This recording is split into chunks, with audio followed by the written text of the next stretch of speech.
Most people don't lose their potential in one dramatic moment. It fades quietly, like a powerful lighthouse slowly covered by fog, created inside the mind itself. You wake up with ability, ideas, and hunger to grow. Yet something invisible keeps pulling you back. Not failure, not laziness, just unseen mental traps tightening like vines around your thoughts. And you wonder, why does growth feel so heavy when you know you're capable of more? Psychology says this isn't a weakness. It's actually a very rare high-value mindset trait. The world loves simple minds and loud confidence. Society tells you that thinking deeply means you're overthinking, that pausing means you're falling behind, and that questioning yourself means you lack belief. People mistake inner awareness for inner weakness. But psychology shows something different. The people most vulnerable to mental traps are often the ones with high perception, strong self-reflection, and untapped depth. You're not broken.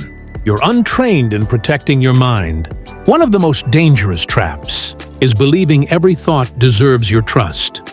Cognitive fusion explains how people become fused with their thoughts, treating mental noise as absolute truth.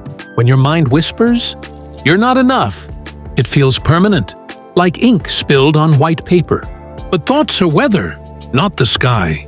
When you learn to watch them instead of obeying them, your potential stops shrinking under imagined limits. Another trap is perfectionism wearing the mask of discipline. Research by Brené Brown shows perfectionism is driven by fear of judgment, not love of growth. You delay starting because you want it flawless. You revise endlessly. You wait for the right version of yourself. It's like sharpening a sword forever, but never stepping onto the battlefield. Progress doesn't demand perfection, it rewards courage. A third trap is waiting for motivation to rescue you. Self-determination theory explains that motivation is often the result of action, not the cause. Many high-potential people sit frozen, waiting to feel ready. That's like waiting for fire to feel warm. Before lighting it, action creates energy. Movement creates belief. Another mental cage is constant self-comparison.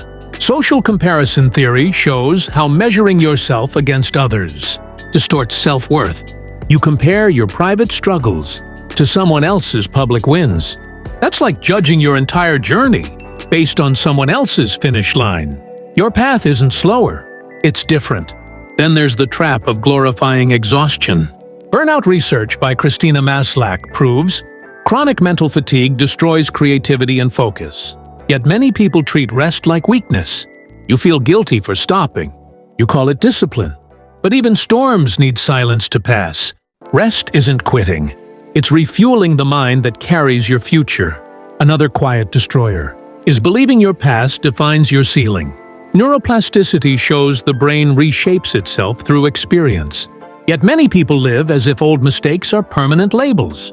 That's like locking yourself in a room while holding the key. Growth begins the moment you stop identifying with who you were, and the final trap is tying your worth to outcomes. Self-worth theory explains how people who link value to success fear failure deeply. Every risk feels like an attack on identity. It's like walking on glass while trying to run forward. When your worth becomes unconditional, fear loses its grip. One day, you realize the mind that once felt heavy was actually powerful, just misdirected. The noise quiets. The pressure softens. You stop trying to prove yourself and start becoming yourself. Growth no longer feels like force. It feels like flow. Your potential stops screaming for validation and starts moving with calm certainty. You don't rush anymore, yet somehow you finally arrive. Your potential was never missing. It was buried under thoughts that once tried to protect you. Remove the traps, and what remains is clarity, strength, and quiet confidence. If this resonated, comment "I relate" or tell me which trap hit you the hardest. And if you want to master your mind, instead of fighting it, subscribe and turn on the bell, because this is where real growth begins.